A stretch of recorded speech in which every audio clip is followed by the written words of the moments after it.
재단법인 크리스천 메모리얼 파크가 2024 기독교 브랜드 대상 시상식에서 사회공헌 부분 대상을 수상했습니다.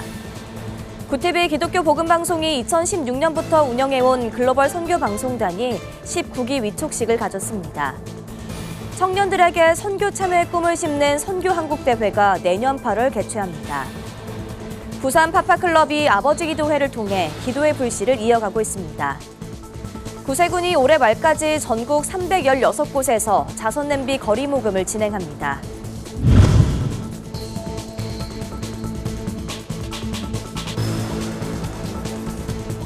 시청자 여러분 안녕하십니까? 구티비 뉴스입니다. 경기도 파주시에 있는 추모공원인 재단법인 크리스천 메모리얼 파크가 2024 기독교 브랜드 대상 시상식에서 사회공헌 부분 대상을 수상했습니다. 서울 여의도 국민일보 빌딩 그랜드 볼룸에서 열린 시상식에서 크리스천 메모리얼 파크는 사회공헌 부분에서 첫 번째 기관으로 수상했습니다. 크리스천 메모리얼 파크는 매년 설과 추석 등 명절이면 어려운 이웃에 격려품과 위문품을 전달하고 다양한 예술작품전을 개최한 점 등이 높은 평가를 받았습니다. 크리스천 메모리얼 파크는 새로운 기독교 장묘 문화를 선도하는 추모공원으로서 영리 추구보다는 사회공헌과 선교를 좌우명 삼아 유족들과 호흡하며 하나님 말씀이 살아있는 추모공원을 만들겠다고 밝혔습니다. 또 빛과 사랑이 넘치는 국내 최고의 기독교 추모공원이 돼 한국 기독교의 더 큰 부흥과 선교에 기여하는 기업, 사회적 책임을 다하는 기업이 될 것이라고 덧붙였습니다. 전 세계 곳곳에서 일어나는 선한 소식들을 발굴해 전하는 구티비 글로벌 선교방송단이 19기 위촉 감사 예배를 드렸습니다. 앞서 활발한 활약상을 보여준 전기수 글방단 기자들의 간증에 새롭게 임명된 기자들은 질문을 쏟아내며 남다른 열정을 보였는데요. 보도에 김혜인 기자입니다. 파키스탄, 네팔, 인도 그리고 이제 북한 탈북민들과 관련된 소식들 방송을 통해서 하나님께서 이렇게 하나님의 놀라운 일들이 전해지고 또 주의를 하다가 어려움을 당하는 사람들이 힘을 얻고 그런 좋은 역할을 할 수 있어서 너무 행복했습니다. 파키스탄, 인도, 북한 선교 소식을 전해온 박성국 구티비 글로벌 선교방송단 기자. 그는 구티비 글방단 19기 선교기자 위촉식에서 복음을 전할 수 있는 기회를 누려 행복했다고 말합니다. 지난 기수에 활약했던 박다현 선교기자도 글방단 활동이 믿음 생활에 큰 도움이 됐다고 고백합니다. 네, 이렇게 또 하면서 제가 글을 월등하게 잘 쓴다든지 아니면 기사를 또 많이 승고해 본 경험이 있다든지 그런 사람이 아닌지라 또 두려움도 한편에 또 공존했었는데 이렇게 글로벌 선교 방송단을 통해서 구티비를 전하고 또 그리고 교회의 소식을 전할 수 있어서 너무나 기쁘고 감사했는데요. 전 세계 교회의 선한 소식과 생생한 현장을 전하는 글로벌 선교방송단. 2016년 출범 이후 지금까지 3만여 명의 선교 기자들이 전 세계를 누비며 복음의 현장을 취재하고 있습니다. 이날은 300여 명이 새롭게 글방단 19기 선교 기자로 위촉받았습니다. 구티비 사목인 박대준 목사는 세상이 눈여겨보지 않은 작은 자들을 찾아 보도하는 역할을 감당해달라고 당부했습니다. 내게 결코 도움이 되지 않을 것 같고 세상 사람들이 보기에도 인정받지 못할 것 같고 실패해서 늘 근심 걱정 속에 살아가는 사람일 수 있습니다. 내 주변에 있는 가장 가까운 곳에 있는 내가 고개만 돌리면 볼 수 있고 손만 내밀면 잡을 수 있는 사람입니다. 그 사람이 바로 우리가 찾아내야 할 지극히 작은 자 한 사람이라는 겁니다. 김명전 대표이사는 지난 8년간 글방단의 활약상을 짚어보며 글방단 기자들을 격려했습니다. 고군분투하시는 목사님들을 후원하기도 하고 또 질병으로 고생하시는 또 뜻밖의 순교하시는 목사님들의 선교 사역을 후원하는 아주 다방면의 일들을 우리 글로벌 선교 방송단을 통해서 이루어내고 있습니다. 여러분들께서 지금 마음 먹은 대로 여러분 한 사람 한 사람이 교회라는 마음을 가지고 우리 사역에 열심히 임해 주신다면 위촉식에 참여한 40여 명의 기자들은 하나님의 시선으로 따뜻한 소식들을 발굴해내겠다는 다짐을 밝혔습니다. 하나님의 그 심정으로 세밀하게 관찰하면서 느끼면서 이것은 세상에 드러내서 빛을 발하게 해야 되겠다. 함께 웃고 우는 사역을 한번 이렇게 기사로 이렇게 영상으로 한번 찍어보는 한번 선교 기자가 되겠습니다. 글방단 선교 기자로 위촉된 이들은 향후 각자가 생활하는 삶의 영역에서 하나님의 사랑이 담긴 선한 소식을 취재해 굿TV 뉴스와 데일리 굿뉴스를 통해 복음의 소식을 전할 예정입니다. 굿TV 뉴스 김혜인입니다. 국내에서 청년들이 타 문화권 선교를 직간접적으로 체험하고 선교의 꿈을 갖는 대회가 있습니다. 바로 청년 선교 동원 운동인 선교한국 대회인데요. 선교한국이 내년 8월 제19회 선교한국 대회를 개최한다고 밝혔습니다. 장정훈 기자가 보도합니다. 1988년 제1회 선교한국 대회는 대학생들에게 복음 전파 사명을 심고 청년들의 동참을 끌어내며 한국의 선교 부흥을 견인했습니다. 지난 36년간 선교한국은 대회를 통해 6만 4천여 명의 청년을 만났고 3만 7천여 명의 청년들이 선교에 참여할 수 있도록 길을 열었습니다. 지난해 선교한국은 포항 한동대에서 제18회 대회를 개최하고 1,300여 명의 청년들에게 타문화권 선교의 꿈을 심었습니다. 청년들의 복음 전파 사명을 일깨우기 위해 선교한국은 내년 8월 제19회 선교한국 대회를 개최합니다. 이번 대회의 주제는 세상의 희망 예수로 선교한국은 전쟁과 양극화, 경쟁 등 불안을 겪는 청년들에게 그리스도를 전할 것이라고 밝혔습니다. 또 대회 참가 청년들이 타문화권 선교에 동참하는 계기가 될 수 있도록 교회와 선교계의 연계를 통해 지속적인 선교 참여를 돕겠다고 전했습니다. 청년들이 어두운 세상 가운데서도 나의 희망, 교회의 희망, 민족의 희망, 그리고 열방의 희망이 되시는 예수님을 발견하고 자신들이 그루터기와 남은 자가 되어 땅끝까지 이르러 복음을 증거하는 제자로 세움받을 것입니다. 선교한국 대회에서 가장 주목할 점은 청년 눈높이에 맞춘 타문화권 선교 체험입니다. 특히 내년은 참가자 또래의 강연자들이 직장과 가정, 교회에서 선교사로서 살아가는 간증을 나눌 예정입니다. 또한 타문화권 선교지를 체험해 볼 수 있는 다이나믹 배움터를 통해 해외 선교지의 비전을 품도록 도울 계획입니다.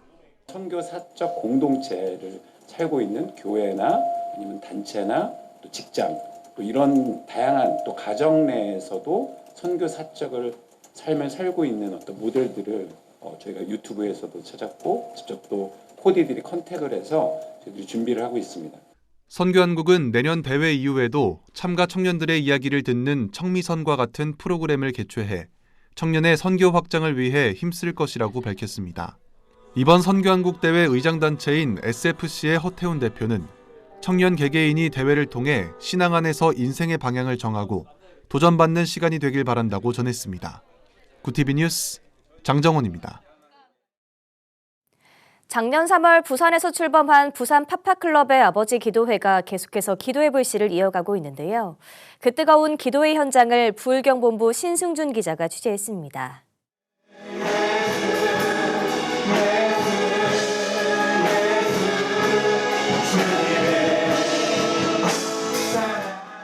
아버지들의 뜨거운 기도와 찬양이 이어지는 현장. 고된 하루를 마친 아버지들이 포도원 교회에 모여 온 마음을 다해 기도합니다. 부산 파파클럽은 부산 성시화 운동본부가 발족한 모임으로 부산의 거룩함과 복음화를 위해 지난 2023년 시작됐습니다. 36개 도시로 확산된 어머니 기도회 결실로 생겨난 아버지 기도회는 전국적인 기도 운동 확산을 목표로 운영 중입니다. 부산에 1829개 교회가 함께 모여서 아버지들이 함께 모여서 기도하는 꿈을 꾸고 있고 또 뿐만 아니라 부산을 넘어서 전국을 넘어서 또 평양에 부산에서 평양까지 복음을 전하는 그런 기도 운동으로 성장할 것을 기대하고 있습니다. 이날 참석한 부산 각 교회 성도들은 가정을 위한 기도를 넘어 부산과 교회, 나라를 위해 뜨겁게 기도했습니다. 가정이 살아야 교회가 살고 교회가 살아야 나라와 민족이 산다고 생각하고 정말 신실한 믿음의 가정들이 세워지고 우리 다음 세대들이 그 가정 안에서 믿음을 온전히 세대가 개성할 수 있는 그런 가정들 이룰 수 있게 해달라고. 뜨거운 찬양에 이어 믿음의 말을 통해 하나님이 역사하신다는 설교도 전해졌습니다. 오늘 여기에 있는 아버지들, 여기에 있는 어머니들, 여기 있는 저와 여러분이 믿음의 말을 하는 그 순간 하나님 우리가 말한 대로 하나님의 귀에 들린 대로 기적을 행하실 것입니다.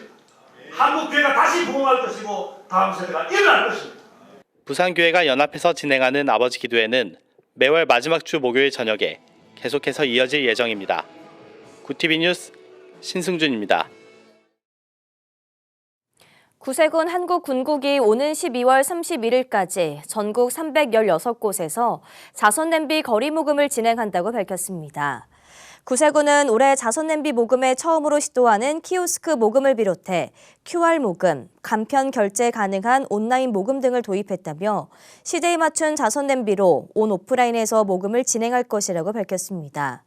또 구세군 모금 활동에 많은 시민들이 참여해 어두운 세상이 밝혀지기를 바란다며 나눔의 실천을 통해 구세군과 함께해 주길 당부했습니다. 한편 구세군 자선냄비는 흉년과 가뭄, 홍수 등이 겹쳤던 지난 1928년 서울 명동에서 진행된 모금을 시작으로 한 해도 거르지 않고 매년 진행되고 있습니다.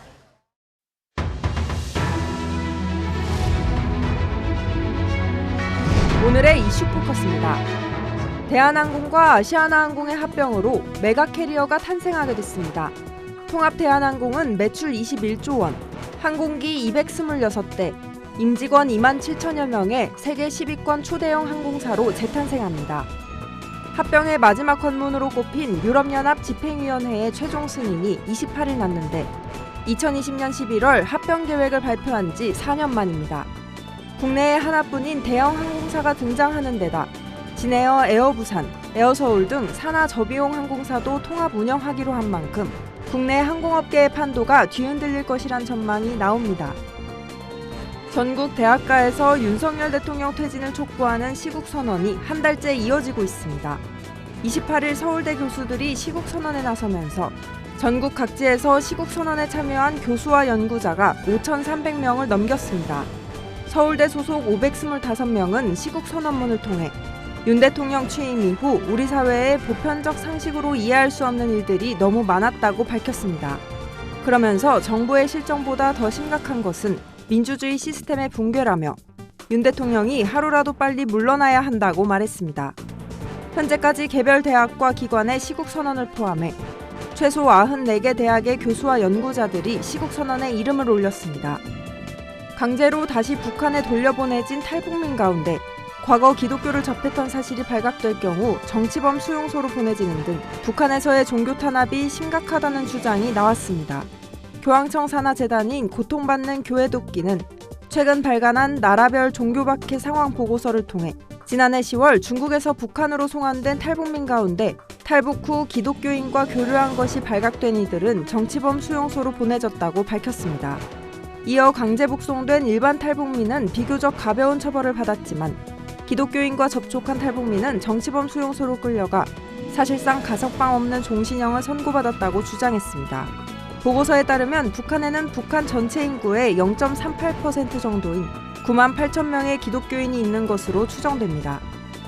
리영희 재단이 제12회 리영희상 본상 수상자로 박정훈 전 해병대 수사단장을 선정했다고 28일 밝혔습니다. 박 대령은 지난해 7월 발생한 최수근 상병 순직 사건 조사 결과를 이첩하지 말고 보류하라는 김계환 해병대 사령관의 명령에 따르지 않고 항명했다는 혐의로 재판에 넘겨졌습니다. 군 검찰은 21일 항명 및 상관 명예훼손 혐의로 박 대령에게 징역 3년을 구형했습니다. 리영희 재단은 군과 정부 고위층의 수사 외압을 거부하고 법과 원칙, 양심에 따라 업무를 처리하며 공직사회에 귀감이 됐다며 박 대령의 소신은 군 사망사건 피해자와 유가족에게 용기와 희망을 주고 있다고 선정 이유를 밝혔습니다. 구TV 뉴스 장세인입니다.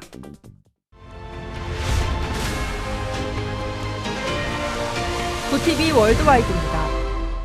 유럽의회가 한국의 우크라이나 무기 지원을 촉구하는 내용의 결의안을 채택했습니다. 유럽의회는 현지 시간 28일 본회의에서 채택한 결의문에서 EU와 회원국들을 향해 우크라이나 방어작전에 상당한 군사적 자원을 제공하기 위해 한국의 우크라이나 무기 지원에 대한 입장 선회를 요청할 것을 촉구한다고 명시했습니다. 또한 결의안은 북한군 파병과 러시아의 신형 탄도미사일 시험 발사를 강력히 규탄하면서 이러한 조치는 우크라이나 전쟁의 새 국면이자 EU 전체의 안보에 대한 위협이라고 지적했습니다. 이스라엘이 휴전 이틀째인 28일 레바논 남부 지역을 공습했습니다. 로이터와 AP, AFP 통신은 이스라엘군이 레바논 남부에 있는 헤즈볼라의 중거리 로켓 보관 시설을 공습했다고 보도했습니다. 이를 두고 이스라엘과 헤즈볼라는 서로 휴전 협정을 위반했다고 비난했습니다. 레바논군은 이스라엘이 다양한 무기로 공격을 가하고 공중 감시도 지속하고 있다며 휴전 협정을 위반했다는 입장입니다. 반면 이스라엘은 헤즈볼라가 휴전 협정 조건을 위반한 몇 가지 의심스러운 활동을 확인했다는 성명을 발표했습니다. 양측의 휴전 합의가 불안한 출발을 보이면서 중동권 긴장이 고조되고 있습니다. 호주에서 16세 미만의 SNS 이용을 전면 금지하는 법안이 의회를 통과했습니다. 로이터, AP통신 등에 따르면 호주 상원은 16세 미만 아동 청소년이 틱톡과 페이스북, 인스타그램과 X 등 SNS에 계정을 만들 경우 해당 플랫폼에 벌금을 부과하는 내용의 법안을 통과시켰습니다. 부모 동의와 상관없이 미성년자의 SNS 이용을 전면 금지하는 법이 마련된 것은 호주가 처음입니다.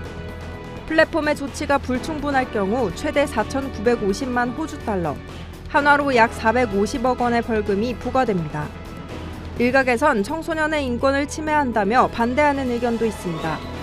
이번 법안은 내년 1월 도입돼 내년 말부터 본격적으로 시행될 예정입니다. 영국의 연간 순 이민자 수가 90만 6천 명으로 사상 최다를 기록했습니다. 영국 통계청은 2023년 132만 명이 영국으로 이주하고 41만 4천 명이 영국을 떠나면서 순 이민자 수가 90만 6천 명으로 집계됐다고 밝혔습니다. 2024년도 순 이주민은 전년보다 20% 감소한 72만 8천 명으로 잠정 집계됐습니다. 키어 스타머 영국 총리는 이번 수치 발표 후 기자회견을 열고 이민 급증은 브렉시트를 비롯한 전임 보수당 정책의 실패라고 맹비난하면서 제도를 개혁하겠다고 밝혔습니다. 이어 이민이 대폭 줄어드는 것을 보고 싶다며 구체적인 정부 계획을 담은 백서를 조만간 발간하겠다고 덧붙였습니다. 구티비 뉴스 장세인입니다.